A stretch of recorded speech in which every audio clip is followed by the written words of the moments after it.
Kaya est aussi une ville de tradition. Ici, le tissage est un art ancestral, une fierté locale. Les artisans, assis sous des auvents de paille, manipulent leur métier à tisser avec dextérité hypnotique. Les fils de coton, teints de couleurs vives, s'entrelacent pour former des motifs complexes, racontant des histoires de famille, de courage et de résistance. Ce que vous venez d'entendre là, ce sont des extraits que l'on peut lire dans le nouvel ouvrage de fiction intitulé Kaya, une pierre, une lance-pierre, une victoire de Lia Isseya Noxis. Ce nouvel ouvrage a été présenté au public burkinabé ce mardi 30 décembre 2025 à la Maison russe de Ouagadougou. À travers ce récit de 136 pages, initialement écrit en allemand, puis traduit en plusieurs langues, notamment en français, l'auteur revient sur l'épisode du blocus du convoi de l'armée française dans la ville de Kaya, tout en dressant le portrait de cette cité emblématique connue comme la ville du cuir. Donc nous avons écrit un livre, Kaya, c'est sur le blocage du convoi français qui avait quitté le 43e Bima et qui devait aller jusqu'au Mali en passant par le Niger. Et les péripéties ont commencé comme ça. Dans le livre, vous pouvez voir notre démarche, puisque nous faisons des cartes pour bien présenter le Burkina Faso.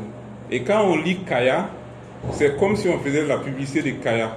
On a parlé de Kaya, on a parlé des spécialités de Kaya. Et donc, c'est une manière de vendre la destination Kaya. Vous voyez? Donc, celui qui lit le livre, même s'il est étranger, ils vont se poser la question, mais c'est quoi Koura? Ils vont venir peut-être à Kaya, visiter et connaître Kaya. Donc, c'était aussi le but de ce livre, parler du problème, parler de la résistance du peuple. La cérémonie de dédicace a réuni des passionnés de la lecture, des acteurs culturels et des amis venus échanger autour de l'œuvre et de sa portée symbolique. Avant l'écriture du livre, l'auteur a pris attache avec les acteurs de la veille citoyenne, les principaux protagonistes de ce blocus, un événement qui a marqué un tournant dans l'histoire récente du Burkina Faso. Un choix qui explique également celui du préfacier de l'ouvrage. Il m'a appelé l'année passée pour parler de l'idée. J'étais hésitant, il m'a mis trop de pression.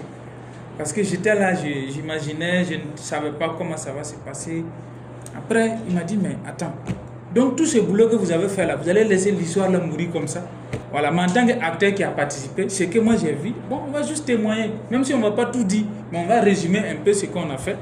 Et quand même, cette histoire, quoi qu'on dise, c'est vrai, l'initiative est partie de la jeunesse de Bobo, où j'étais avec mes camarades de Bobo, où on a commencé. Mais là où ça a eu plus d'impact, c'est à Kaya. Notre histoire a été mal racontée aux Russes, par les Européens et les Français surtout. Les Russes aussi, leur histoire a été très mal racontée à nous autres ici, Africains, surtout au Burkina Faso ici. Nous nous sommes rendus compte que c'est faux. Voilà pourquoi nous avons encouragé à écrire. Et on va traduire à plusieurs langues. Version anglaise, version allemande, version russe. Pour que nous aussi, on écrit notre histoire pour leur raconter ce qui s'est passé dans cette histoire de blocage du convoi. Parce que les Français nous font croire que non, que c'est un sentiment anti-français. Alors que c'est faux. Donc nous, on a raconté ce qu'ils ont fait. Et comment la population a dit, on ne veut plus de vous, il faut partir. En somme, Kaya, une pierre, une lance-pierre, une victoire est disponible en ligne sur la plateforme Amazon au prix unitaire de 5 000 francs CFA. L'ouvrage sera également accessible très prochainement au Burkina Faso, notamment à la librairie Mercury et au mémorial Thomas Sankara. Kaziba TV, pour un Burkina Faso souverain, intègre et fier.